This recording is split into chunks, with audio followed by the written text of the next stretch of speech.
తాకట్లో ఉన్న బంగారాన్ని విడిపించి ఆ రోజున మార్కెట్ ధర కట్టి మిగిలిన డబ్బును మీకు అందిస్తుంది కొమ్మూరి గోల్డ్.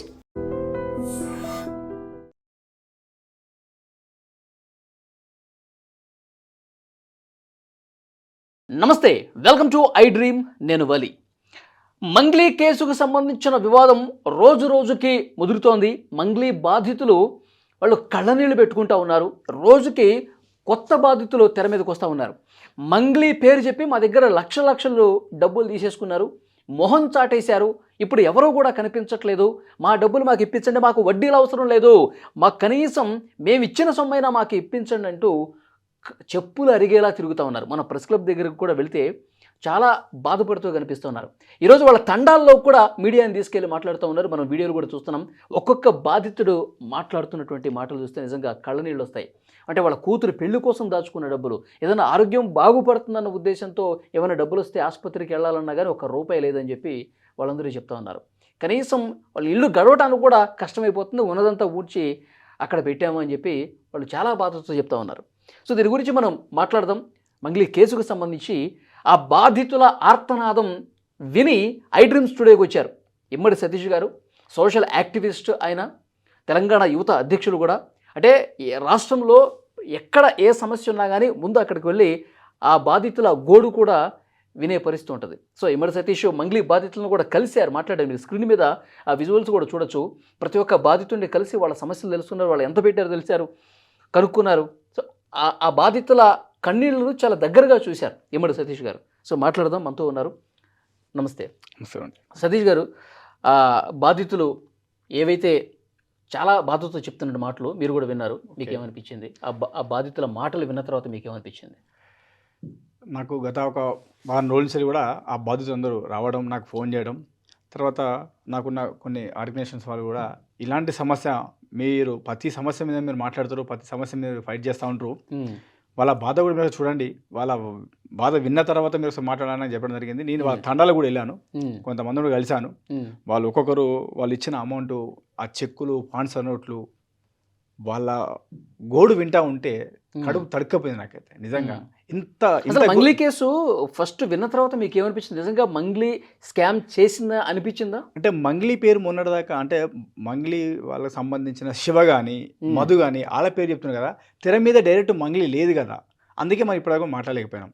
కానీ కొన్ని చూసాక, కొన్ని విజువల్ చూసాక, వాళ్ళ దగ్గరికి వెళ్ళి వాళ్ళ గోడు విన్నాక, వాళ్ళు చెప్పిన వర్షం తండాలకి వెళ్ళాను నేను. డైరెక్ట్ వాళ్ళ తండాలకి వెళ్ళి వాళ్ళ సమస్య లేనిది, ఇది నిజమేనా, ఈ తండాలలో వీళ్ళు కోట్ల రూపాయలు వీళ్ళు ఎలా ఇవ్వగలుగుతున్నారు, ఒక గిరిజన బిడ్డలు, వాళ్ళ దగ్గర అంత అమౌంట్ ఎక్కడిది, వీళ్ళు చెప్పే నిజమా కాదా అని మేము తండాలకి వెళ్ళి ఒక్కసారి సరే, మీరు డైరెక్ట్ గా బాధితులతో మాట్లాడారు కాబట్టి, తండాలకి వెళ్ళి మాట్లాడారు కాబట్టి, ఒక బాధితుడు అసలు ఏమన్నాడు మీతో? అతను నిజమే చెప్తున్నాడా? మీతో ఏం మాట్లాడాడు? ఆ కాన్వర్సేషన్ ఒక్కసారి మాకు చెప్పండి. వాళ్ళు 100% నిజం చెప్తున్నారు. అంటే డైరెక్ట్ మంగ్లీ అనే పేరు చెప్పకుండా వాళ్ళ మధు అని శివ అనే వ్యక్తుల ద్వారా రావడం జరిగింది. మేము రూపాయి పోగు చేసుకొని కూతురు పెళ్లి కోసం దాచుకున్న డబ్బు కానీ, అంటే రేపు ఈ వడ్డీకి ఇస్తే మాకు మళ్ళీ కూతురు ఎదిగాక ఆ ఇచ్చిన డబ్బుతోని మేము మా కూతురు పెళ్లి చేయవచ్చు అనే వ్యక్తులు, కొంతమంది అన్ని ఇల్లు పొలాలు జాగాలు అమ్ముకొని మాకు ఇంకా కొంచెం వేరే కాడ గట్టిగా సిటీలో గుడ్డిగా ఎట్లా ఇచ్చేసారండి?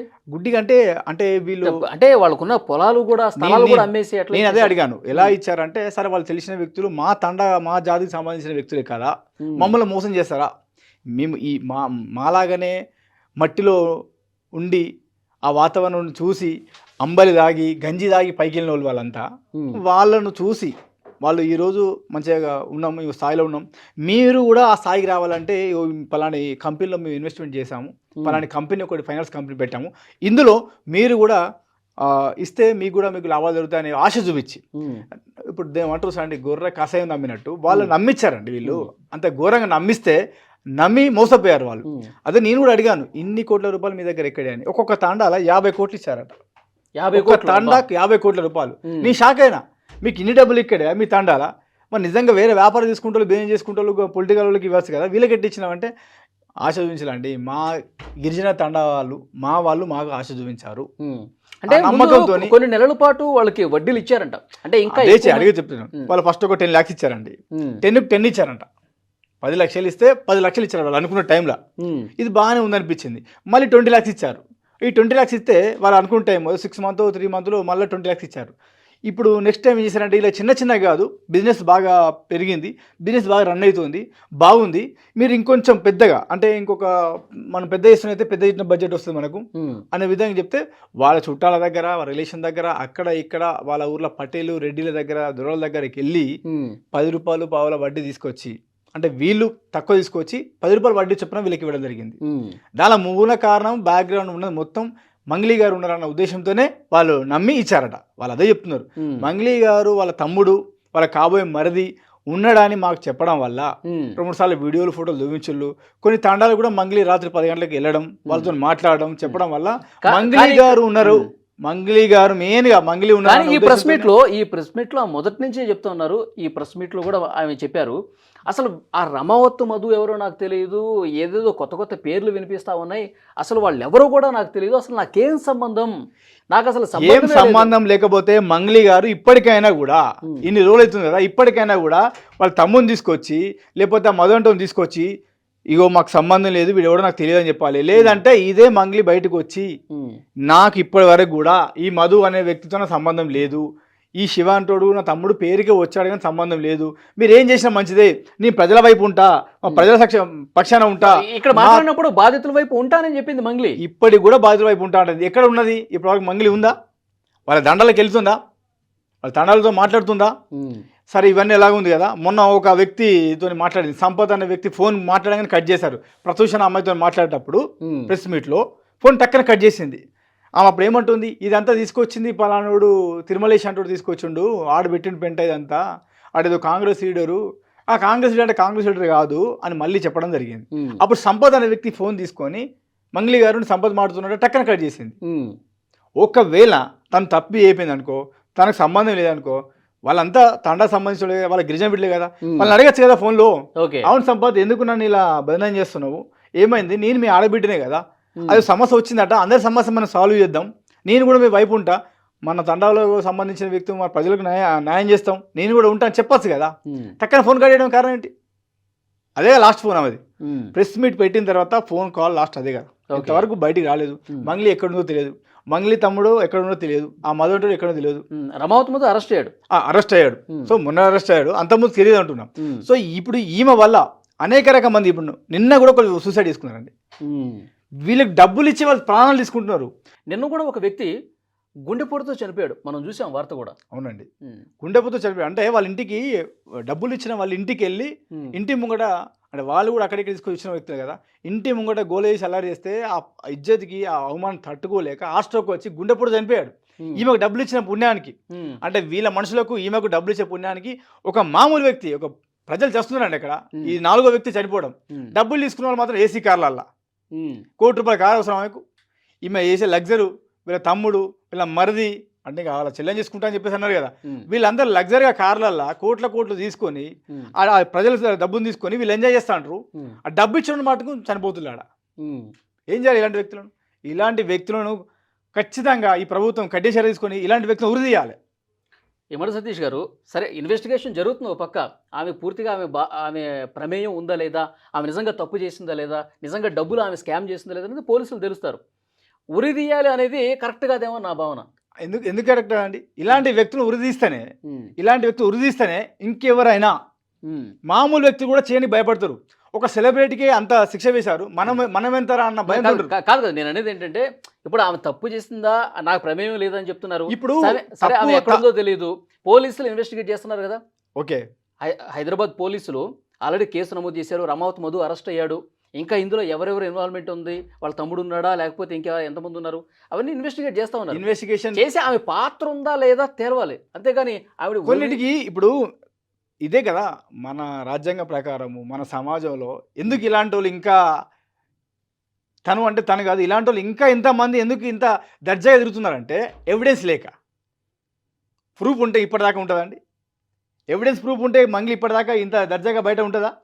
లేకనే కదా నేనేమంటాను- ఇవన్నీ మాట్లాడేది. నేను- మళ్ళీ చెప్తున్నాను, మీరు తండాలకు వెళ్ళారు, బాధితులతో వాళ్ళ మాట్లాడారు, బాధ చూస్తున్నాండి. బాధను చూశారు. ఒక్కొక్కరు డబ్బులు తీసుకున్న వ్యక్తులకు కరెక్టే. ఈ రోజు వాళ్ళ వరకు బాధ చూశారు, వాళ్ళు లక్షలు పోగొట్టుకున్నారు, కొంతమంది చచ్చిపోతా ఉన్నారు, నాకు అర్థమవుతుంది. కానీ ఇంకా పోలీసులు ఏమి తేల్చకుండా ఈమె 100% ఈమె దోచేసింది, ఈమెను ఉరిదీయాలి అన్న పదం కరెక్ట్ కాదేమో, ఈమె దాన్ని వల్ల వెనక్కి తీసుకోండి ఈమె అంటున్నా. వల్ల చాలా మంది చనిపోతున్నారండి. అక్కడ కేవలం మంగ్లీ ఉన్నారన్న ఉద్దేశంతోనే డబ్బులు ఇచ్చారని చెప్తున్నారు వాళ్ళు. నేను వెళ్ళాను కదా వాళ్ళ దగ్గరికి, వాళ్ళతో మాట్లాడాను కదా. మంగ్లీ ఉందా అంటే మంగ్లీ ఉన్నా అన్న పేరు మాకు చెప్తానే మేము డబ్బులు ఇచ్చామని చెప్తున్నారు కనుక నేను అంటే స్వయంగా వాళ్ళతో మాట్లాడాను. ఇప్పుడు చాలా మంది పేర్లు మీరు చెప్తారు, ప్రజాపక్షం చాలా మంది పేర్లు చెప్తారు. వాళ్ళు ఊరికి ఎందుకు చెప్తారండి? డబ్బులు ఇచ్చే ఊరికి చెప్తారా? వాళ్ళు స్వయంగా తమ్ముడే కదా. ఈమె ఏదైతే స్కామ్ చేయాలనుకున్న ఏదైతే ఈమె వాళ్ళ తమ్ముని పక్కన పెట్టి చూపించిందో, ఇతనే తమ్ముడు శివ, ఇతనే పైసలు ఎంచే ముఖమైన అంది కదా, ఆ శివ వస్తుందని చెప్పి కదా, వాళ్ళ ఫొటోస్ వీడియోస్ ఉన్నాయి కదా, అవి కూడా మీకు ఇస్తాను అవన్నీ. ఇప్పుడు ఈమె ఇన్వాల్వ్మెంట్ లేకపోతే ఈమె వచ్చి బయటకు వచ్చి ఫైట్ చేయాలి కదా, ధర్నా చేయాలి కదా. ఇప్పుడు ప్రజల పక్షాన ఉంటే ఎవడైతే ఇన్ని వేల కోట్ల స్కామ్ చేసిండో, అంటే విచారణలో వాస్తవాలు బయటకు వస్తే, వాస్తవాలు బయటకు వచ్చే వరకు వేచి చూద్దామని చెప్పి ఉండొచ్చేమో. ఈమె మీద ఒక నింద పడ్డదండి. ఈమె నింద పడ్డప్పుడు ఈమె దాన్ని క్లారిటీ ఇవ్వాలి కదా, క్లారిటీ చేసుకోవాలి కదా. ఇక్కడ క్లారిటీ ఇచ్చింది, క్లారిటీ ఇచ్చింది. పోలీసులు నిజాలు తెలుస్తారు, నిజాలు తేల్చిన తర్వాత అప్పుడు నేను కడిగిన ముచ్చంలో బయటకు వస్తాను, అప్పుడే నేను ప్రెస్ మీట్ పెట్టి ఇది వాస్తవం తెలిసింది కదా అని చెప్పి చెప్దామని అనుకున్నదే. ఈమె చెప్పేసరికి ఇక్కడ ఉన్న తాండాలు ఉన్న ప్రజలందరూ చచ్చిపోతారు. వాళ్ళకి ఇచ్చిన అప్పులు, వాళ్ళ డబ్బులు లేక చనిపోతూ ఉంటారు. వాళ్ళకు వాళ్ళ బాధ ఆవేదన చూస్తే మీరు ఒకసారి రండి మనతో కెమెరా తీసుకొని, వాళ్ళ విలేజ్కి వెళ్దాం, వాళ్ళ ఇంటింటికి వెళ్దాం, వాళ్ళ గోడి వింటాం. వాళ్ళకు డబ్బులు ఇచ్చిన కోట్ల రూపాయలు ఇచ్చిన మంగ్లీ గారికి నేనేం సపోర్ట్ చేయట్లా, మంగ్లీ గారు తప్పు చేయలేదు. ఎందుకు మీకు ఆ మాట చెప్పానంటే, మంగ్లీ గారిని ఉరిదీయమని మళ్ళీ ఎందుకు చెప్తున్నానంటే, కాంగ్రెస్ గవర్నమెంట్ ఇక్కడ వచ్చిన వెంటనే, తెలంగాణలో గవర్నమెంట్ వచ్చిన వెంటనే నాగార్జున గారి ఇల్లు కూలగొట్టారు, అంటే ఇన్కన్వర్షన్ ఇల్లు కూలగొట్టారు. అంటే కాంగ్రెస్ గవర్నమెంట్ ఏం చేసింది? పేదోడైనా పెద్దోడైనా చిన్నోడైనా ఎవడైనా కూడా మా గవర్నమెంట్ ప్రకారం అంటే తప్పు చేసినోడికి ప్రతి వానికి ఒక శిక్ష పడుతుంది అని చూపించాలా లేదా హైడ్రా విషయంలో? సో ఇలాంటి విషయాలు, ఇలాంటి వ్యక్తులను ఉరిదీస్తే తప్పు చేసిన వాళ్ళు ఎవరైనా కూడా, వాళ్ళు పాపులర్ స్టారే కానీ మామూలు వ్యక్తే కానీ, ఎంత పెద్ద సింగర్ అయినా మామూలు వ్యక్తులకైనా ఒకటే, ప్రజలను తప్పు చేసిన వ్యక్తులకు ఉరి తప్పదు, శిక్ష తప్పదు. అందుకని ఉరిదేమని చెప్తున్నామండి. తను ఇప్పుడు మంగ్లీ గారిని ఉరిదీయాలని చెప్పి చాలా ఈజీగా చెప్తున్నారు. నాయకులకి బాధ్యత లేదా అండి? ప్రజాప్రతినిధులకి, పదవుల్లో ఉన్న వాళ్ళకి బాధ్యత లేదా? వాళ్ళు ప్రెస్ క్లబ్లో, పోలీస్ స్టేషన్ల చుట్టూ, మండు టెండలో వృద్ధులండి, చాలా వయసులో పెద్దగా ఉన్నవాళ్ళు కూడా వాళ్ళ దృష్టి వాళ్ళు కూడా చేస్తారండి. వాళ్ళు కనీసం పట్టించుకోవట్లా. ఇప్పుడు మీడియాలో ప్రతి చోట కనిపిస్తుంది కదా, మంగ్లీ స్కామ్ చేసిందనో, లేకపోతే బాధితులు రోడ్డును పడ్డారనో, లక్షల కోట్ల రూపాయలు వీళ్ళకి ఇచ్చారు, మోసపోయారనో, ఇంత చూస్తా ఉన్నారు కదా. కనీసం ఒక్క నాయకుడు కూడా పట్టించుకుని ఈ కేసు ఏంటి, అసలు ఈ పాత్ర ఉందా లేదా అని చెప్పి సీరియస్గా వేగంగా విచారణ జరిగే విధంగా ఒక్క నాయకుడు కూడా తీసుకుంటారు. వాళ్ళ మీద మీరు ఎందుకు మాట్లాడలేదు అంటున్నా? వాళ్ళ మీద కూడా మాట్లాడతామండి. వాళ్ళ మీద ఆ సమయం వచ్చి వాళ్ళ మీద మాట్లాడతాం. ఫస్ట్ మీ బాధితుల గోడు విన్నాం కాబట్టి, వాళ్ళ బాధ విన్నాం కాబట్టి, వాళ్ళ సమస్య చూసినాం కాబట్టి, ప్రజాపక్షం ఉండే వ్యక్తిని, ప్రజలకు సమస్య వస్తే ముందుండే వ్యక్తిని, ఈమె ఒక్కదాని కాదు, మంగ్లీ ఒక్కదాని కాదు, ప్రజల వైపు ఎవరు అన్యాయం చేసినా, ప్రజలకు ఎవరు అన్యాయం చేసినా వాళ్ళ వైపు నేను ఉంటాను, వాళ్ళకు న్యాయం జరిగేదాకా నేను కొట్లాడుతానని చెప్పేసి సీరియస్గా వాళ్ళకి మాటిచ్చి వచ్చాను, వాళ్ళతో మాట్లాడుతున్నాను.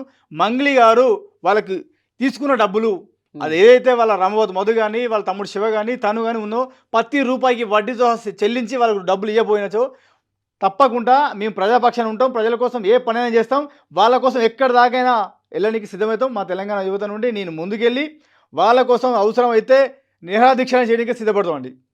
ప్రజాపక్షం తప్పకుండా ఉంటాం. మీరు తండాల్లో డైరెక్ట్గా వాళ్ళ తండాలోకి వెళ్ళి మాట్లాడారు కదా, ఏం చెప్తున్నారు వాళ్ళు? ఇంకా వాళ్ళ బాధ, వాళ్ళ గోస చెప్తున్నారండి. ఇవ్వడం మా తప్పే కావచ్చు, మా తండా, మా గిరిజన బిడ్డ నమ్మి ఇచ్చాము, మా పరిస్థితి ఘోరంగా ఉంది, ఆశపడి ఇచ్చాము, రూపాయికి రూపాయి వస్తుందన్న నమ్మకంతో ఇచ్చాము అన్న అదే బాధ చెప్పుకుంటున్నారు.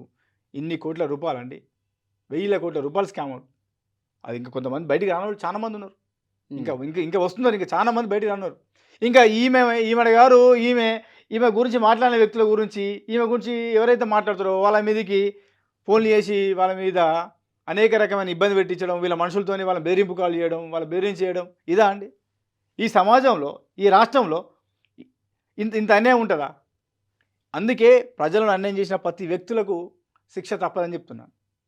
ఓకే, సో చూద్దాం. మీరు చాలా సీరియస్గా మాట్లాడారు మంగ్లీ గారి మీద. సో ఇన్వెస్టిగేషన్ అయితే బాధితులకి నిష్పక్షపాతంగా జరిగి బాధితులకైతే న్యాయం జరగాల్సినటువంటి అవసరం ఉంది. ఎందుకంటే బాధితులు చాలా ఆవేదనతో ఉన్నారు, బాధలో ఉన్నారు, లక్షలు పోగొట్టుకుని ఉన్నారు. ఏం చేయాలో తెలియక కొంతమంది ఇక తనువు చాలించాలేమో అన్న ఆలోచన కొంతమంది చేస్తున్నారు. కొంతమంది ఆ ఇంటికి వచ్చేసి చాలామంది గొడవ చేయడంతో హార్ట్ స్ట్రోక్తో నిన్న కూడా ఒక వ్యక్తి చనిపోయినటువంటి పరిస్థితి ఉంది. సో తండాల్లో చాలా ఘోరమైనటువంటి పరిస్థితులు ఉన్నాయి. ఈ స్కామ్ 150 కోట్లు 200 కోట్లు అంటారు కానీ ఇంకా అంతకు మించామని చెప్పి బాధితుల సంఖ్యను బట్టి అర్థమవుతుంది. కానీ ఇమ్మడి సతీష్ గారు మాత్రం ఇలాంటి వాళ్ళకి, ఇలాంటి ఆర్థిక నేరాలు పాల్పడే వాళ్ళకి మాత్రం ఉరిశిక్ష కరెక్ట్ అంటున్నారు. సో నేననేది ఏంటంటే ఇన్వెస్టిగేషన్ జరుగుతుంది, పోలీసులు చాలా సీరియస్గా ఇన్వెస్టిగేట్ చేసి నిజంగా ఆ పాత్ర ఉందా లేదా, తప్పు చేసిందా లేదా, ఆమెకి తెలిసే జరిగిందా లేదా, ఇవన్నీ కూడా బయట పెట్టాలి. బయట పెట్టే వరకు ఇలాంటి వాళ్ళు కొంత సమయం పాటించాల్సినటువంటి అవసరం ఉందని చెప్పి ఇప్పటి వరకు కూడా అదే సమయం పాటించామండి. ఇంకేమైనా జరుగుతాయి కోసం చూస్తున్నాము. అక్కడ 4వ ప్రాణం పోయింది. ఈ లేట్ చేసిన కొద్దీ ప్రభుత్వం లేట్ చేసినా, ఈమె లేట్ చేసినా, ఈమె డబ్బులు ఇవ్వకపోవడం వల్ల, ప్రభుత్వం కరెక్ట్ స్పందించకపోవడం వల్ల ఇంకో 10 ఈ 2-3 రోజులు ఎన్ని ప్రాణాలు పోతే తెలియదండి. ప్రజలు వాళ్ళు అంటే ఈమె ప్రాణం గొప్పది, వాళ్ళ ప్రాణం పుట్టేదండి. డబ్బులు ఇచ్చిన ప్రాణం అంత చీపా, ఈమె అంత కాస్ట్లీయా? ఇప్పటి వరకు ఈ ప్రభుత్వం కానీ, లాయర్లు కానీ, ఈ పోలీస్ డిపార్ట్మెంట్ కానీ ఈమెకు సపోర్ట్ చేసినట్టు మాట్లాడుతున్నారు. కానీ ప్రజాపక్షాన్ని మాట్లాడాలి కదా, వాళ్ళ ప్రాణం కదా, వాళ్ళ మనుషులు కదా. ఈమె ఒక సెలబ్రిటీ కావచ్చు, వాళ్ళు సెలబ్రిటీ కాకపోవచ్చు, కానీ వాళ్ళ మీద ప్రాణమే కదా. ఈరోజు అండి మామూలు వ్యక్తులు అంటే ఒక కూలీనాలు చేసుకునే వ్యక్తులు చనిపోతే వాల్యూ లేదా? అంటే అతను నిన్న గుండెపోటు చనిపోయిందండి. ఎవరన్నా ఒకరన్నా వెళ్ళి పరామర్శించారా? ఎవరైనా మాట్లాడారా? ఎవరైనా కలిసారా? ఇంకెన్ని ప్రాణాలు పోవాలి? ఈమెకు డబ్బులు ఇచ్చిన కర్మకు, ఈమె చేసిన కథకు వాళ్ళు డబ్బులు తీసుకొని వీళ్ళు లగ్జరీ మెయింటైన్ చేస్తా అంటారు. కనీసం వాళ్ళ ముఖంలో వెళ్ళారా? వాళ్ళ బాధ వినండి. ఇప్పుడు మనం ప్రజాపక్షాలు ఉండాలండి, ప్రజల కోసం కొట్లాడాలండి. ప్రజలు ముఖ్యం కదా మనకు. ఆ ప్రజలు లేకపోతే ఈమె పార్టీ లెవెల్ వింటారు. ఈమె ఈ స్థాయికి ఎక్కడ వస్తుంది? ఈమెకి ఇంత వాల్యూ ఎక్కడ వస్తుంది? ప్రజలను కాపాడుకుంటూ ఉండాలి కదా ఎప్పుడైనా. తనే కాదు, ఎవరైనా మన ప్రజలను కాపాడుకుంటాలి, ప్రజాపక్షాన ఉండాలి. దయచేసి దీని తొందరలోనే ఎవరైతే దానికి సంబంధించిన ప్రజలకు సంబంధించిన బాధ్యులు ఉన్నారో వాళ్ళు తొందర ఈ సమస్య సాల్వ్ చేయకపోతే ఇంకా ప్రాణాలు పోతాయి. అలా ప్రాణాలు పోవటం మటుకు మాలాంటి ఆర్గనైజేషన్ వాళ్ళు, మా లీడర్లు అన్నటోళ్ళు మేము అయితే ఖచ్చితంగా దేనికైతే సిద్ధమవుతామో దానికి సిద్ధమవుతూ ఉంటాం. ఓకే, సో ఈ వీడియో చూస్తున్న ప్రతి ఒక్కరూ రియాక్ట్ అవ్వండి. ఇమ్మడి సతీష్ గారు చాలా సీరియస్గా మాట్లాడారు. ఆర్థిక ద్రోహులు, నేరాలకు పాల్పడే వాళ్ళని కఠినంగా శిక్షించాలని చెప్తున్నారు. ఇమ్మడి సతీష్ గారి అభిప్రాయంతో మీరు ఏకీభవిస్తున్నారా లేదా? కామెంట్ బాక్స్లో తప్పకుండా తెలియజేయండి.